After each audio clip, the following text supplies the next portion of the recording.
Hi everyone, today we're going to learn about first aid. But wait, let's start with a quiz. I'm going to say the name of an emergency service, and all you have to do is pause this video and say the telephone number for it as quick as you can. Let's begin. Let's start with the ambulance. Ready? The number is 102. Good job. What about the national emergency number? 5, 4, 3, 2, 1. Time up. It's 112. Let's move on to the next one. What about child healthcare services? 5, 4, 3, 2, 1. It's 1098. Last two, I promise. Do you know what the number is for the fire department? 5, 4, 3, 2, 1. It's 101. What about the police department? 5, 4, 3, 2, 1. It's 100. Good job. Let's move on to the serious part. Hello everyone, my name is Kalyani and I'm going to be talking about what actually goes inside a first aid kit. You know, that box with a big plus on it? According to the National Healthcare Portal of India, inside a first aid kit you should have, firstly, the list of the numbers we just talked about.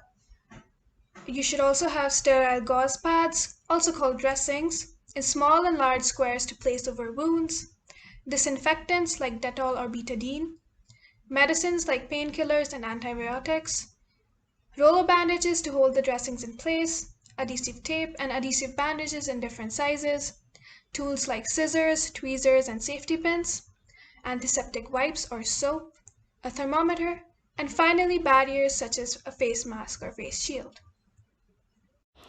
Hi everyone, this is Shreya and I'm here to tell you about how to treat cuts and scrapes.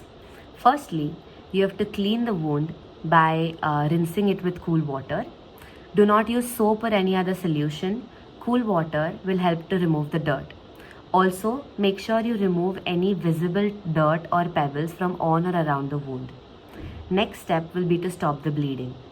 Usually, minor cuts stop bleeding on their own. However, if the bleeding continues, then you should gently apply pressure on the wound using a clean cloth or a gauze. If the cut is somewhere on your arm, then make sure you keep the arm elevated or raised above your head. Similarly, if it is on the legs, then lie down and keep the leg raised upwards. You can apply some sort of antibiotic ointment to keep the surface moist. You can then apply a bandage or a rolled gauze to cover the wound if it is deep. Otherwise, minor cuts can be left uncovered. Also note that this dressing needs to be changed regularly to avoid the risk of infection. And if you do notice any signs of infection, such as redness, swelling, or pain, then you should visit the doctor and take precautions accordingly. Thank you. Hi everyone, my name is Tia and I will be teaching you how to treat small burns and animal bites. In case you are burnt, run the area under cool water for 5 minutes to reduce the swelling. Apply an antiseptic cream and cover the area with a clean bandage or gauze. In case it continues to hurt, bleed, or fluid oozes out of it, make sure you consult your doctor for further treatment. Second degree and third degree burns must also be treated by a doctor. See, it's very easy. Coming to animal bites, make sure you hold a clean towel over the bitten area to stop the bleeding. Wash the area with soap and water and clean the bitten area with a clean bandage or gauze. In case you've been bitten by an unknown animal and it won't stop bleeding, please make sure you approach your doctor for further treatment. Thank you for listening. I hope this was helpful. Hey everybody, my name is Nitya and I'll be teaching you how to deal with nosebleeds and what to do when a person around you faints. When you get a nosebleed, do not tilt your head backwards. It's okay if the floor gets a little messy, we can always just wipe it off. Instead, sit down, lean a little towards the front, and pinch the bridge of your nose for 10 minutes. Don't press too hard or blow on it, and it should get better real fast.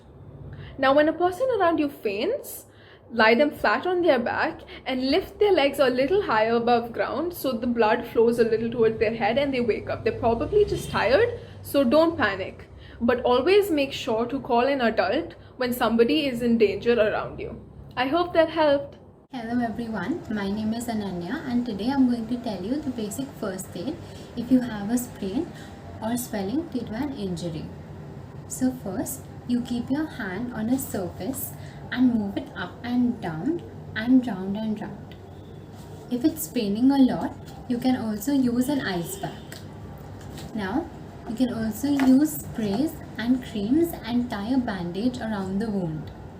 Remember, the area where you have got sprain should be kept high up in the air. Now, let's talk about what you need to do if you have a swelling due to an injury. Here we will follow the same steps as we did during the sprain with a few changes. If the swelling does not become less or it continues to increase, go and inform the elders. If you are not able to move your hand the way we discussed before, go to your parents and visit a nearby doctor.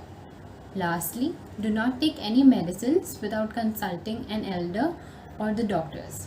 Thank you. Hello, this is Pratibha Bharti and I am here with a fun small activity for you all.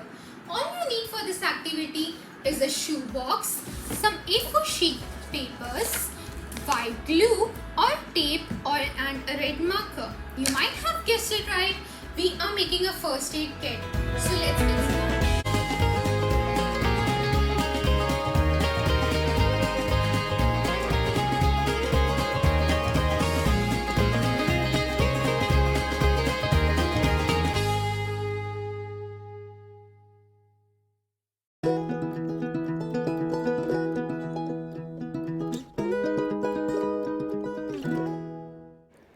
Firstly, you should attach the list of emergency numbers to your first aid kit.